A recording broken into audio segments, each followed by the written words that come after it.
explain 872 and why it's important and why we need to act. So, sir, are we on?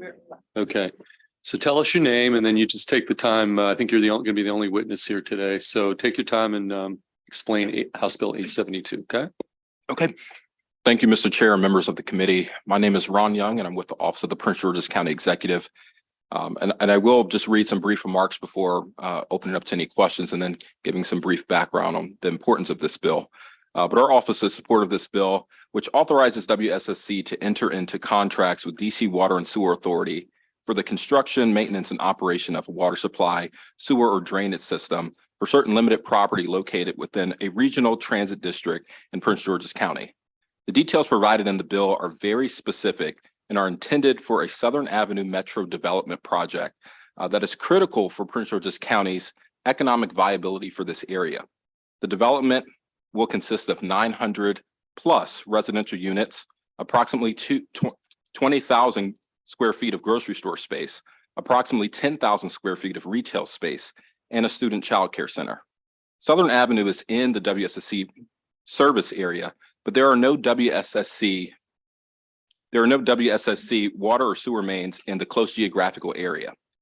There's perhaps a DC water main on Southern Avenue adjacent to this property site, in addition to a DC water sewer main. In order for this connection to DC water system to happen, we need an agreement between WSSC Water and DC Water, and again, an agreement between WSSC and the developer. These agreements would address things such as billing, maintenance, handling of customer complaints, and other matters pertaining to the operation of the water utility. Without this bill, WSSC cannot enter this type of agreement with the developer. As written in the bill, the location criteria for these parcels are very restrictive and limiting to applications to parcels on Southern Avenue and within 1/2 mile of an existing Metro rail station. If this bill is not enacted, it will potentially prevent this developer from moving forward with this shovel-ready project on time and on budget. For these reasons, the Office of the Prince George's County, along with both of our delegations, unanimously support this bill. And with that, I'll end my remarks, but I will say that this is a key project for Prince George's County to develop along an area in our county that has been long underserved. And this provides us key utility abilities to make this project happen this year. And so with that, I'll be open to any questions. Okay. One time your name, I know you were from the county executive's office. Ron Young. Okay, Ron Young. Yes, we used to have one of them here. Okay, any questions, comments? Senator Kagan. Briefly, and I'm sorry I was a minute late for this, but how close is this new fabulous sounding community and development going to be to hopefully the new FBI, one of the FBI locations? Can you just put any of that in context? So they are not going to be directly adjacent. This is more on the southern part of the county. If you look at the DC line, this is on the other part, and so not completely close, but does add to definitely the development, the transit-oriented design. This all pretty much connected to the metro system. Okay, any other questions for Mr. Young? Okay, do I see a motion favorable? There are no amendments. I'd like to just. Okay, and it's Senator Augustine with the motion. Senator Watson is the second. Okay, any discussion? Okay, all in favor of the favorable motion on this piece of legislation, House Bill 872, raise your hand. Okay, all opposed. The bill carries unanimously. Thank you, Mr. Young, for coming, and thank you, Senator Simon Ayer, for pointing out that we need bill hearings on all bills. Okay. Before we go back to 1035, we do have a pre-concurrence. When I say pre-concurrence, this way we won't have to come back on virtual learning. So if we can take that up, Stacy will explain that, and then Sure. we wouldn't have to come back just to do a concurrence. Okay. So this is Senate Bill 610, primary and secondary education, virtual education.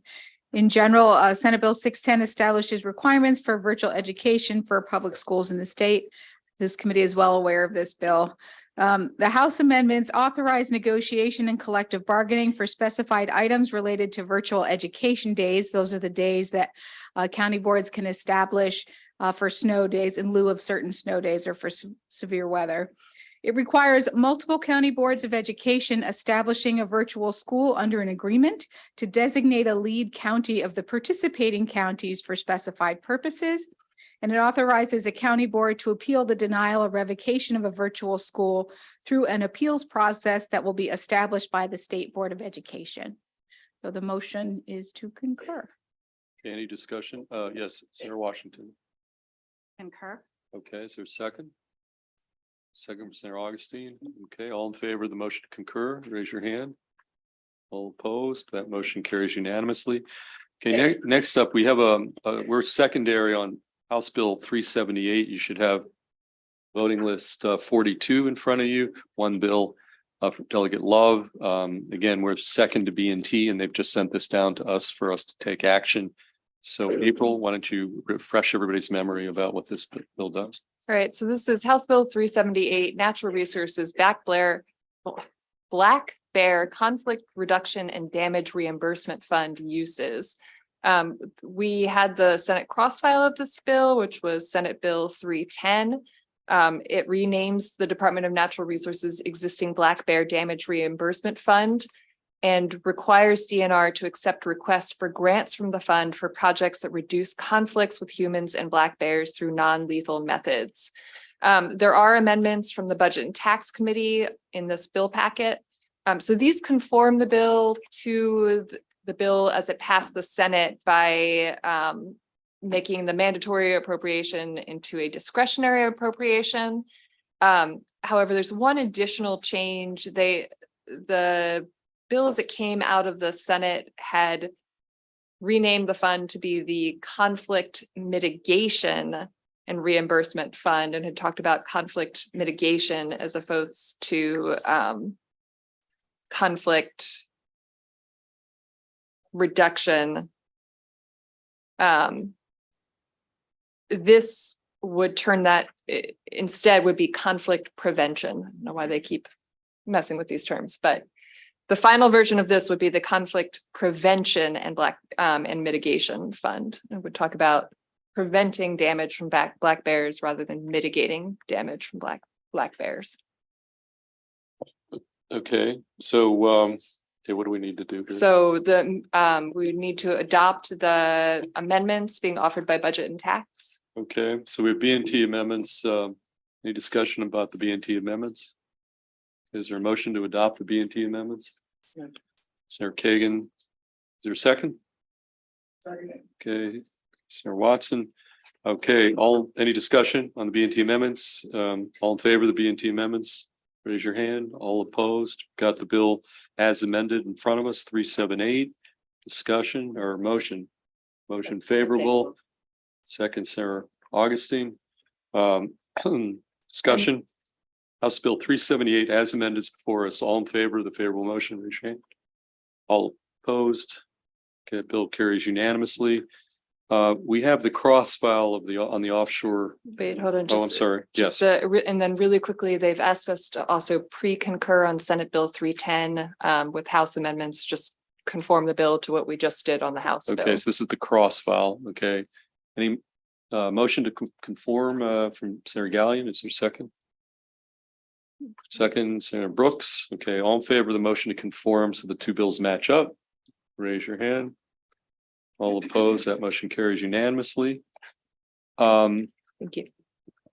Okay, we've got the cross file of the 793 is the cross file of 781. You heard the conference committee report this morning, which we already passed.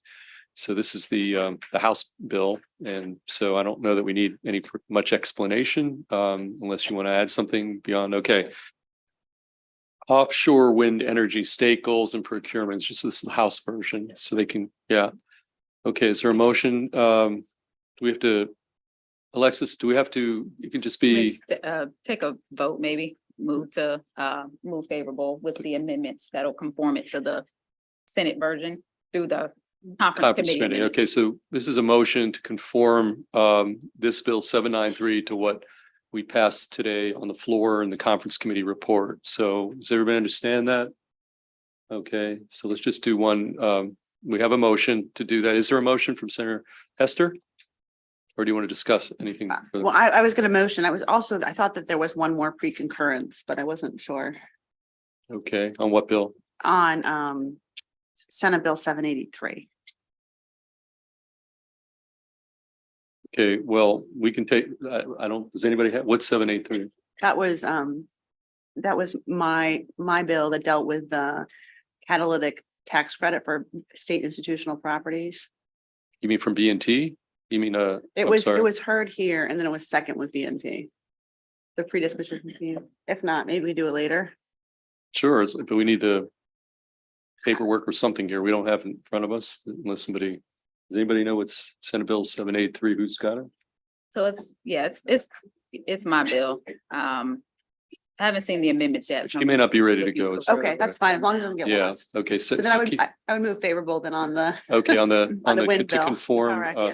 793 to the Senate bill that we took up today on the floor. Okay, so is there a second on the motion? Second. Okay, second for Senator Kagan. All in favor of that motion to conform, raise your hand. Okay, all opposed?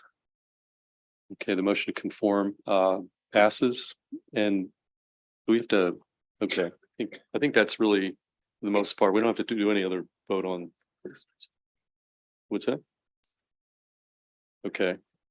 Okay, now let's go back.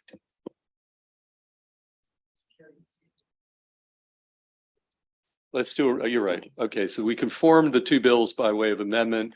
Now let's take a regular vote on the in the House bill, and we're going to do a roll call on that one. All right, Senator Augustine. Yes. Senator Augustine, yes. Senator Gallion. No. Senator Gallion, no. Senator Watson. Senator Watson, yes. Senator Louis Young. Senator Louis Young, yes. Senator Brooks. Yeah. Senator Brooks, yes. Senator Carozza. Senator Carozza, no. Senator Hester. Yes. Senator Hester, yes. Senator Washington. Yes. Senator Washington, yes. Senator Simoneau. No. Senator Simoneau, no. And Senator Kagan, I'm sorry, Senator Feldman. Yes, that bill carries. What's the final vote? What was the vote? So 7-3-1. 731.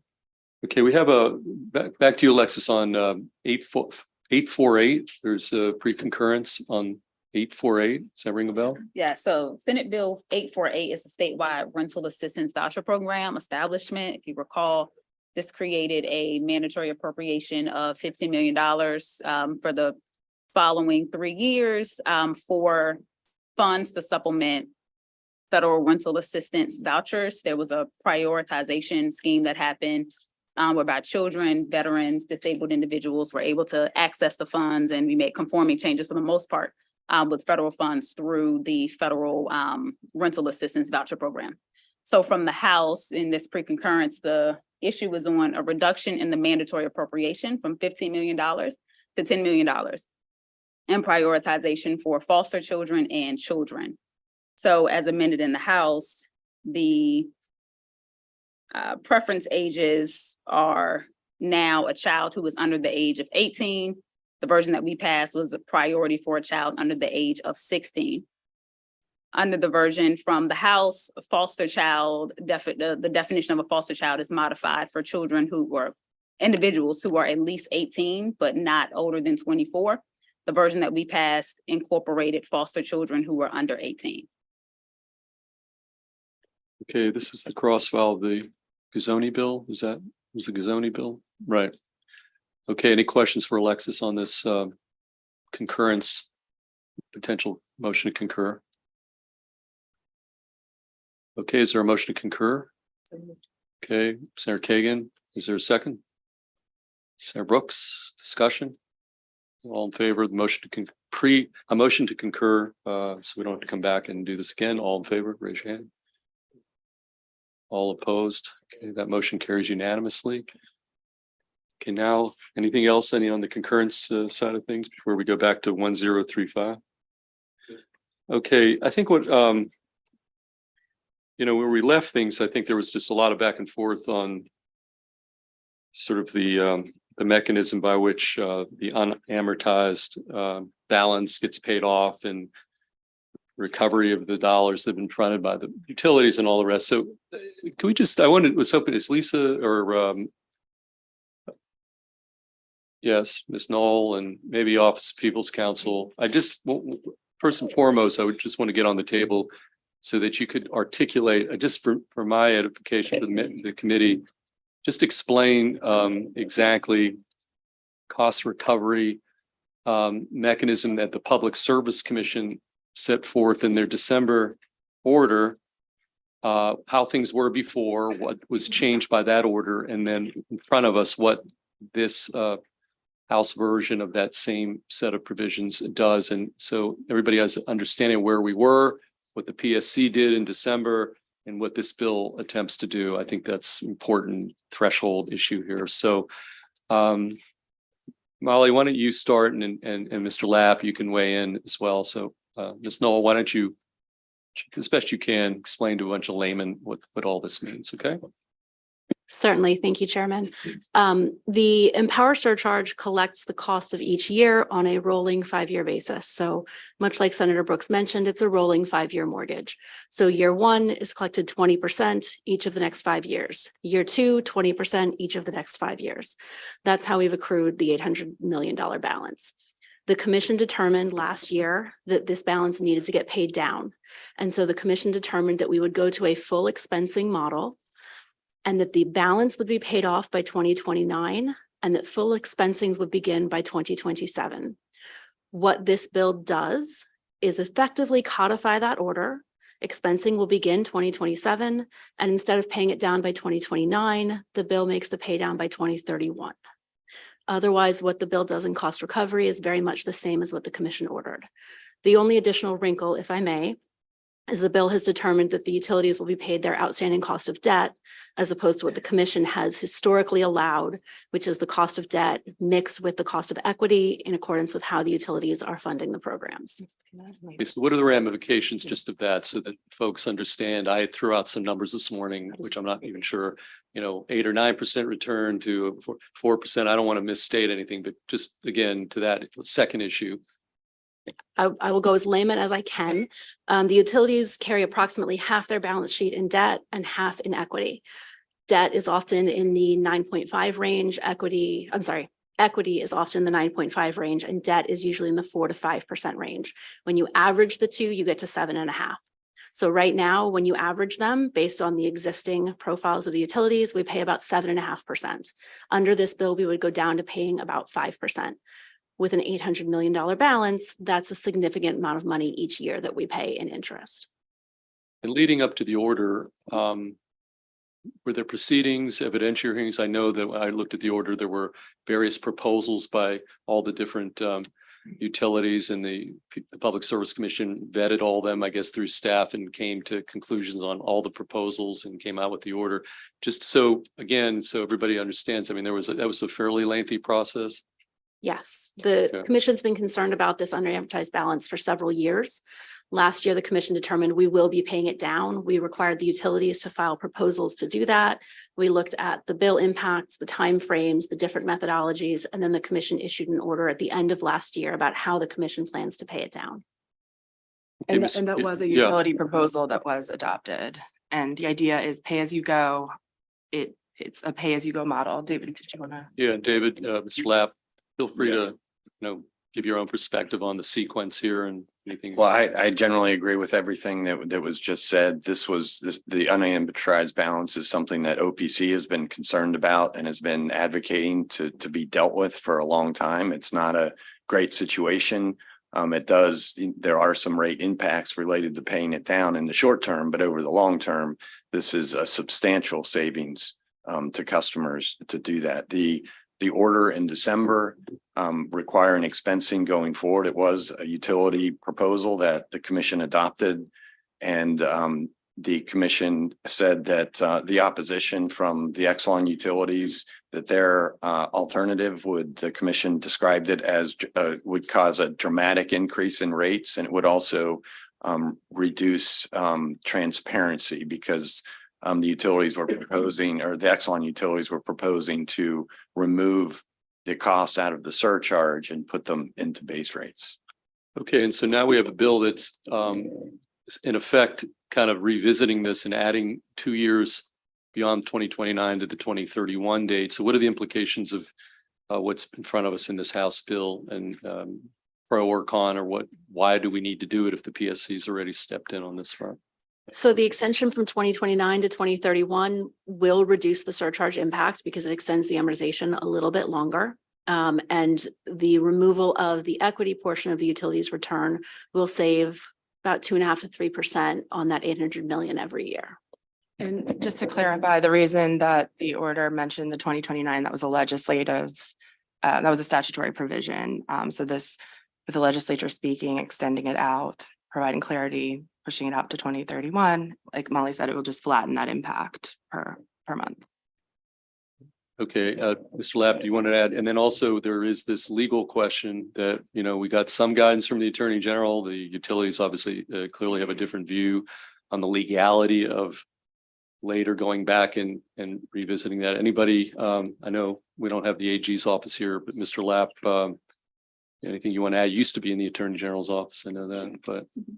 Well, first I would say that we support the extending it out 2 years because that will lessen the impact. 2029 would have been okay. 2031 is probably better, and it does put an end date to the balance, which is the most important thing. We certainly think that this is it can withstand any legal challenge. It would, I think it'd be a waste of time for the utilities to challenge it. The utilities will recover all their costs plus a return, which is the 5%, which covers their carrying costs. This is not, these costs aren't the traditional rate-based cost that the utility earns its weighted average cost of capital, which is return on equity plus the debt. These aren't capital investments like a substation or poles and wires. This is essentially rebates, financing of these Empower energy efficiency programs. Okay. So we certainly think that the AG got it right. Okay, let's open up to questions. Again, we're just focusing on the cost recovery portion of the bill, and that's this first box on your sheet. You know, any questions for the panel? Got Senator Simon there. Thank you. Just probably two questions. You were saying there's a long-term impact, which is more positive towards the ratepayer, I guess, because the interest or whatever it is will be gone. The short term will be higher rates through a surcharge, I guess is. Do you have any estimate on an average household, how much we're talking annually that will be? The impacts of removing the Paying it amortization off. schedule, paying it off. Okay. We do have numbers. I don't have them in front of me. Effectively, we need to pay off those outstanding years. So if we do it over 5 years, it'll go up by about 1.5 times. If we pay it off over 7, maybe, you know, Mr. Baker may have better numbers than me. Hey, Mr. Baker, do you have some numbers for the committee? Yes, so Ben Baker, Maryland PSC. So the utilities, before, we haven't looked at going to 2031 for the costs of debt. But under our order, the range of bill impacts we saw from the utilities were $8 to $9 at peak to 15, depending on which utility we were talking about per month for the average ratepayer. So I think the co-op SMECO, they had the highest, and I believe the Exelon Utilities BG&E was in the lower end. So that was peak in 2026, 2027 range. So we were going from $7 to $8 today up to that 10 to 15 range, back down to $7. In 2029. So that would be kind of those were the numbers that were presented to us. And Okay. that's for paying it off by 2029 and at a higher interest rate, essentially.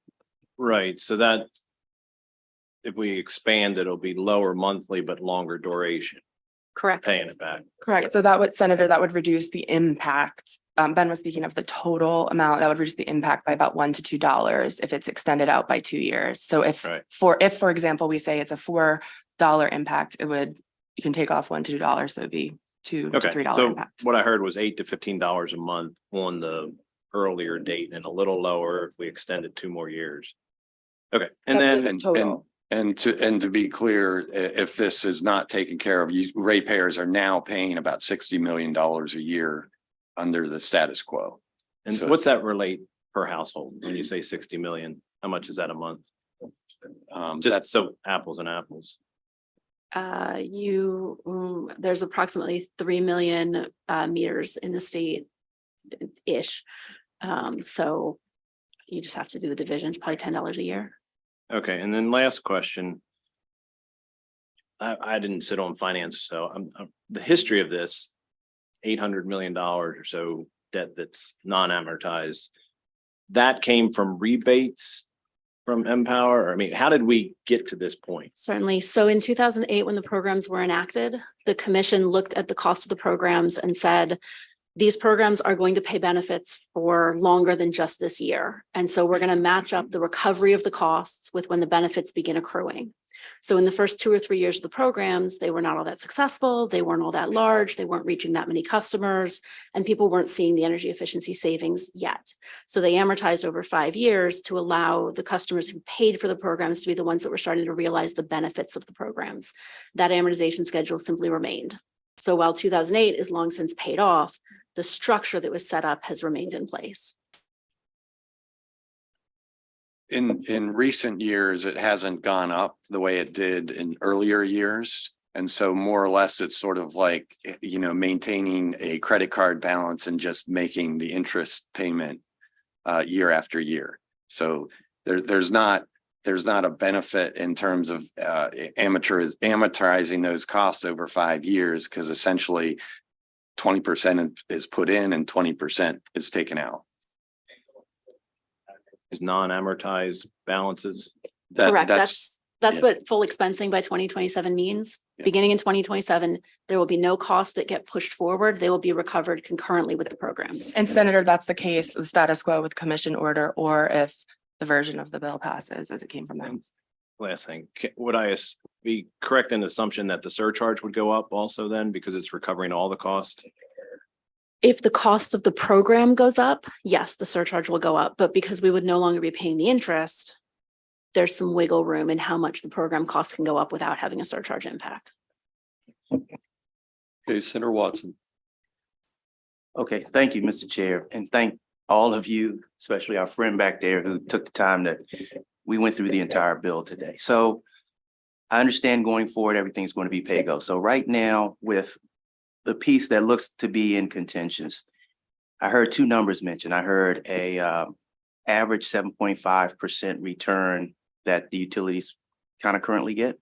And then I heard something, I think from you, about a 5% that they will get. So is the whole issue this 2.5% profit? I mean, is that the only thing that's causing a challenge here? Yes, Yeah.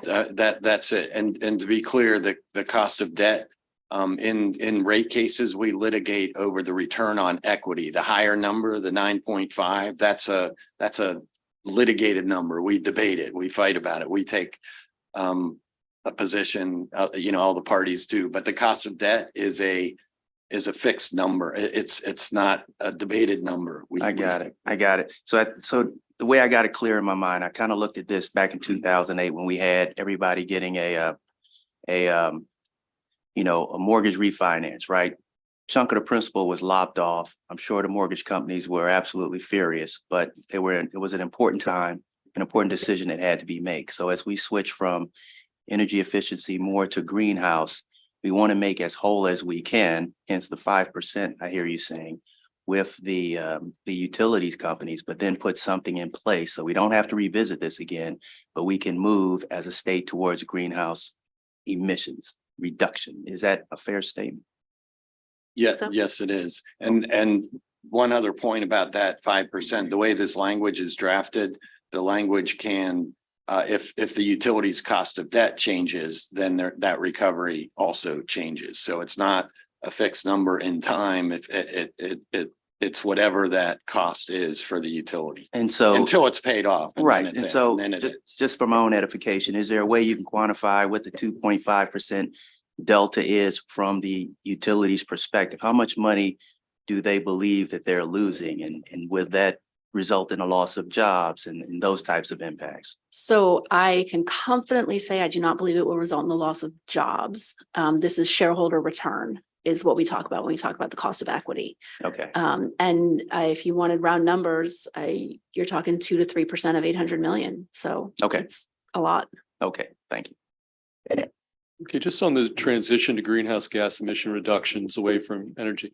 So legislation came out of prior version of this committee last year. I mean, did that not already in Climate Solutions Act set us on that path starting, I think, some direction 2025 forward? I mean, I'm just trying to, everybody keeps talking about a transition, but that did in large part set us in that direction, whether this bill passes or not. I mean, anybody want to speak to that? Just again, there was a lot of effort put into the bill last year, and it's like it didn't exist at this point, one session later or something, but. Chair Feldman, that's a very good point. This bill was always intended to be in line with Climate Solutions Now Act and to start implementing the goals that were set. The reduction of greenhouse gases, the goals we need to meet 60% reduction by, what is it, 2030, 31.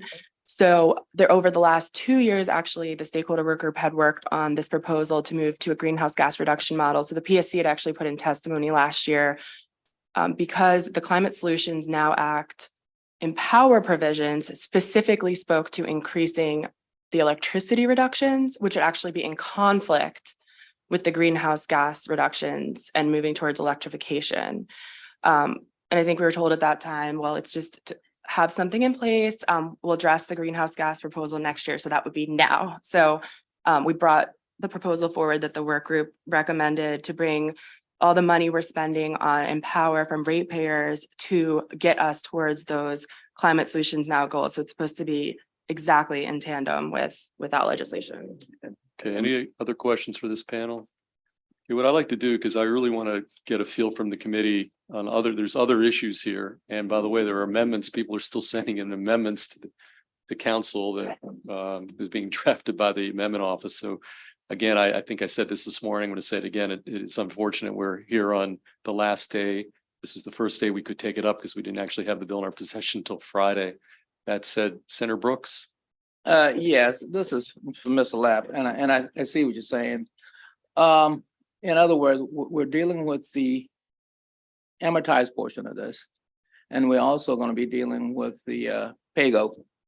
So in other words, it's sort of like chemotherapy. You're gonna feel worse before you start feeling better. But in the end, in the long run, it's going to be better for the ratepayers because you don't have the interest that's going to be accumulating with the amortized portion of that. In other words, we've been living on a credit card.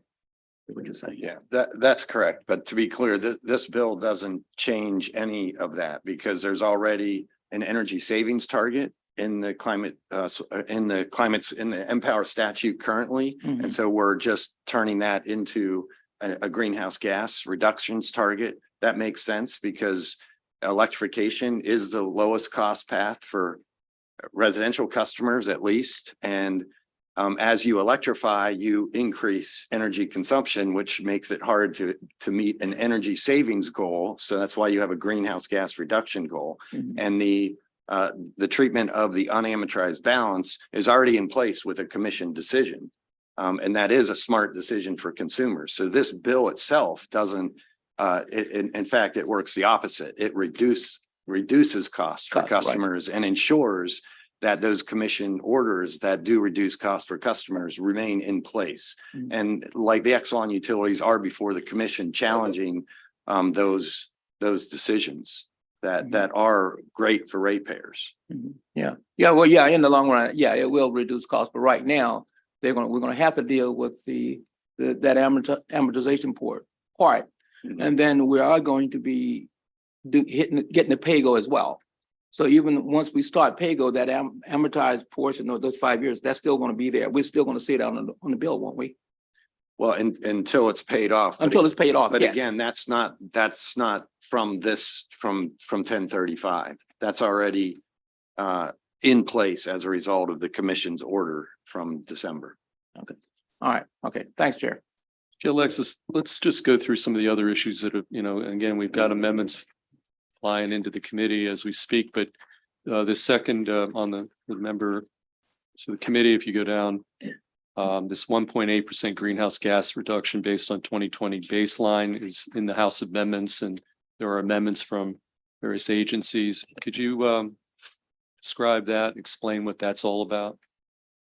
Sure. So the amendments in the House established, which is different from the bill, established a 1.8% greenhouse gas target across the utilities. And they would measure that through 2020 numbers that was based off of the energy that was consumed in buildings in that year. But because 2020 was sort of a precarious year for everything, the agency amendments broaden the standard by which is measured. And instead of using the 2020 year for electricity that's consumed in buildings, this is more consistent with statute. It's basically the retail sales, weather normalized retail sales is the baseline that's used. Specifics, I'll defer to PSC to go into more detail on that metric. The 1.8% target is also removed, and instead the goals of climate solutions now are the ones that have to be met. And also it requires that the targets that are set meet pre-existing targets for gas savings. Okay, anybody else want to add anything on that, those provisions? If I may, Sure. the statewide greenhouse gas emissions number that was in the original language from the House would require the commission to allocate across the utilities, which would create kind of unavoidable inequities where some utilities would pay more and some would pay less because of how it was allocated. What we did was we turned back to the weather normalized sales, which is what's in an existing statute. It's a number that the commission has, the utilities have, everybody has, and then we'll get a number from MDE to use that to turn into emissions. It's simply a cleaner process for the implementation that's going to have less unintended inequities. Okay, any, Mr. Lapp? Yeah, I agree with that. Just to be clear, the 1.8% was worked as a substitute for the CSNA goals with a baseline that was in the House bill, but because various agencies have said that that's a more difficult baseline. So we've changed the baseline, which is why the language is different here. And gives to the commission responsibility for setting the targets consistent with the energy savings goals in the CSNA. Just going back to the cost recovery part. So the second change that we talked about, that was a floor amendment. That was never taken up in, it was a floor amendment. The removal of the return on equity, yes. Right. Okay. Yes. Okay, Senator Kagan, any questions on the second point here? Okay, I'm sorry. Any other questions about this second item that's on our chart? Okay, let's go to the back of the page. Let's just go through these and get all the questions out. Okay, we've got House amendments that this is the greenhouse gas reduction at 0.9% through DHCD for low income related programs. And then there's agency amendments we characterize there. Any comment on those provisions, that particular target number? It does substantially the same thing that we did in the utility programs. All of that language simply executes the same change to go back to a baseline the commission can work with. But again, keeping in mind the same goals, the same level of accomplishment that the House had been looking at. Okay, let's go now. Next one, the bill as drafted required programs and services to focus specifically on energy conservation. Okay, this whole beneficial electrification, demand response, Alexis, do you want to just explain to the committee what that's all about? Demand response, beneficial electrification, et cetera, et cetera. So demand response currently, if not within the programs, then within statute, demand response is incorporated into the plans, but specific now within the modifications that we're making for greenhouse gas reductions targets, energy conservation, or the plans in general have to include demand response, energy conservation, and beneficial electrification. That beneficial electrification was narrowed to electrification of buildings. The House amendments or the amendments, the stakeholder consensus amendments ensure that plans now contemplate electrification in residences. Now, also point that there was an amendment. It may take us back to the front page, sponsored by Senator Carozza on the amortization issue. Whenever we wanted to pivot back, that just came back around. Okay, well, I just have been handed a proposed amendment from Senator Carozza. While we have it in front of us, let's go back to the cost recovery component of the bill. And Senator Carozza, you have an amendment that's been distributed to the committee. Do you want to explain it? Myself up to speed on the overall bill, but it just seems this one section with cost recovery that is causing the angst. So my amendment would pretty much strike the amendment that was put on the bill on the House floor and add language back to ensure that the PSC is making the decision. So it's back to the status quo for cost recovery. And that is the gist of it. And I'll defer to Alexis to expand that, but I thought it was putting it back into a better posture for ratepayers. Alexis, do you have any, you want to Sure. articulate a little more what the Carozza amendment proposes? So it's striking the amortization smoothed over essentially. So that part will no longer be contemplated within the bill. It'll revert back to what the order did, capping it at 2029. They won't have that 2-year extension. And additionally, the limitation on recovery for those balances will also be removed. The debt to equity conversation that PSC was having, that language will be removed. There won't be caps on that recovery under Senator Carozza's amendments. Okay, Senator Hester, you had a question on the Carozza amendment or just other questions as you want to get out there? Okay, what else was it on the other item we were just discussing? No, I apologize, Mr. Chairman. This bill is like, as amended, is like 50 pages long. We got it on Friday. I'm feeling like kind of over my head, and I don't know if it's just me or not, but at this point, like, I just really don't know what we're voting on anymore. I'm really sorry. No, I know it's an important program and that's why I want to understand it, but like, we've talked about the amendments, but like, I don't know what the bill does. Like, I'm really sorry. Well, that's what I'm trying to gauge from the committee here. I mean, obviously, again, we got the bill the last day of session. We're trying to, everybody's got to have a comfort level here. And that's one of the reasons we're having a conversation, going through some of the issues. And then I'm trying to get the pulse of the committee here. So let's just go through a few more and then maybe we'll have to make some executive decision here. So next up, we've got this provision dealing with Columbia Gas requests an amendment to set targets for gas companies that no more than 1%. What's that about? So that, since we don't have the targets that are prescribed anymore or that are, set at specific numbers, but instead PSC will have more leverage in setting them for the Empower Utilities and for Department of Housing and Community Development. This is probably a null point here. Originally, before the consensus amendments, this was in response to the 1.8 target that was set, wanting a lower number. But now PSC has a little more leverage on that issue. Making the interaction between federal and state funds consistent with federal law, that goes to the idea that we can't use federal funds to supplant state money, otherwise we lose potentially access to federal funds. Okay, we've had some other bills on that point. So that's the same point. Okay, let's just go to the back here. Just again, we get the full mosaic of things.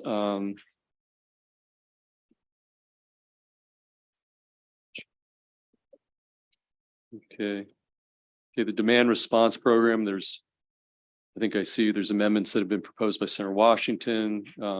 I think BG&E has amendments. Okay, just bill is drafted, allowed an electric company only to use demand response programs in their plans. And then as amended, if you want to walk through that sequence, those columns there.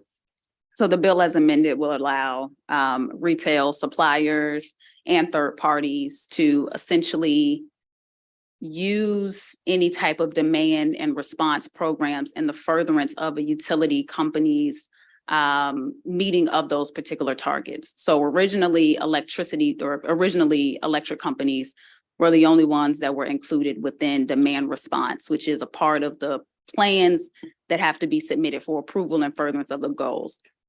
But the House allowed electricity suppliers and third parties to also incorporate their plans into furthering the goals on behalf essentially of a utility company. That created a little bit of consternation with electric companies who do not like it. However, I'll note that the Senator Washington amendment on this point has been removed. So there's still this question of the electric companies, not necessarily liking it, but in terms of a sponsor amendment on this issue that has been withdrawn. BG or electric company requests removal. Okay, third Mhm. party. Okay. So, right, so electric companies only want that demand response to be limited to the electric company instead of the supplier and the third party. Yes, Senator Augustine. Make sure everybody on the committee knows what we're actually talking about. Does everybody know what demand response is? Everybody does? No, I didn't think so. Right. My understanding is it's modifying the amount of energy that you're used based off of the demand and creating different types of programs in response to peak demand, increasing it and decreasing it accordingly. So you all know, like, when they will offer to put something inside of your house in order to moderate up and down your usage, that's the demand response thing that they're talking about, just so that we know kind of what we're talking about.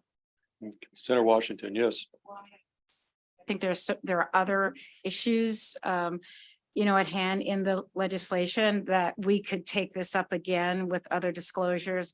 Again, as you all know, I'm very concerned about third-party energy suppliers and their access, but I feel comfortable that we can handle that in another context. So I just don't want to introduce there. I understand the concern that the energy companies have, but I think we have other issues to address first. So that's just me. Okay, last issue here. I don't think we need to deal with the task force, the Green Healthy Task Force so much, but this interplay between this bill and the two bills we've already sent out of here, one's House Bill 169 and Senate Bill 144, dealing with targets for low income folks. Okay, who wants to, Alexis? I know this has been a source of some confusion, both in the AG's office and otherwise. As far as this bill passing, how does it fit in? Can this explain to the committee some of the complexity at this point? So in SB 144 and House Bill 169, we established energy savings targets, right? We revisited that and just voted it, I think again last week. So the targets were set, they would incrementally ramp up beginning 2024 and capping at 2027, if I recall, 2.0, 1.7, depending on the year. But that was specific to DHCD's Empower program, and that was specific to energy conservation. Obviously now we're merging towards greenhouse gas reductions. We haven't set any prescribed targets. Those were amended. And now, the commission is able to set those targets. They have the leverage based off of the baseline year that they determine. So it's not as prescriptive as we established in SB 144 and HB 169, which we both passed.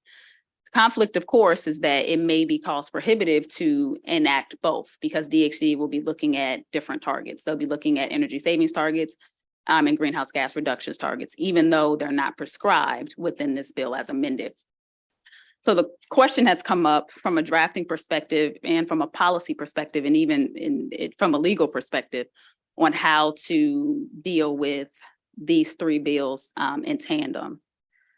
So I haven't gotten much advice from the OAG on that particular question, but that is an issue for you all. As we know, the last bill signed is the one that takes precedent. So there are conversations happening with drafting now to figure out ways to roll in what we've done with Senate Bill 144 and 169, and in effect, repealing an outdated statute, but those amendments are not prepared for your review just yet because it's quite a bit of renumbering, retabulating, and just reorganizing that needs to happen for that to occur. Also, there's a technical question from DHCD's perspective of whether the department can actually accommodate both of those targets. We don't give the PSC the discretion in this bill to basically choose either or. the PSC sets the target, the utility companies have to meet the targets. There isn't a greenhouse gas or energy savings sort of reversion. They have to do it subject to cost approval and PSC's review and oversight. But we haven't really given leverage through DHCD's perspective on which one they could choose, which would make one possibly contingent on the other, one null without the other. But it may be cost prohibitive to do both. And that's also a technical question on how you calculate energy savings into greenhouse gas reductions targets, having them kind of have to measure out both. So for however helpful that is. Okay, let's go back. I want to follow up Go on, yeah, your question? Yeah. Yeah. Okay. Senator Kagan. Thank you, Mr. Chair. So I appreciated Senator Hester's comments, and I have to associate myself with her. There are people on this committee who totally get the energy stuff, and then there are most of us, I would say, who are certainly new to it this year and are struggling to figure it out. So there is some legislation that we must pass for fiscal reasons, for interstate reasons, for deadline reasons, for whatever. Is this a must do and trying to figure it out now, today, this session? Or is there the possibility of our being really thoughtful, learning more about it and coming back and doing it in a constructive and more inclusive way next session? And I guess that's a question for you, unless you want to toss it to council or one of our. I think that's more a question for the committee, to be candid Fair. with you. That's for Fair. us to decide. I don't think that's. But is there any reason that we are facing a deadline? Does anything bad happen in the state of Maryland if we don't pass this year? So I'm seeing mixed of yeses and Well, nos I mean, it's, in the audience. yeah, okay, That's- Senator, I mean, yeah, listen, Senator Augustine. We've looked at this, the program continues, the order is in place, right? And we're not ready. Okay, I mean, that's what I'm hearing from everybody, is that's the case. But the Empower program will continue. They've already made the order as far as how to stop, the bleeding, as it were, like that's in place. There are some things that have to be worked out that it sounds to me like we're gonna have to come back next year to do. What I think. Okay, anybody else associate themselves with the views of Senator Hester and Augustine Kagan? Yes, Senator Carozza, Senator Simonera. Anybody else want to weigh in? Senator Lewis Young, you want to? And Gallion, yeah. Sentiment. I'm not sure I feel comfortable that I have an answer about what are the consequences if we don't move now. What risks are there, if any?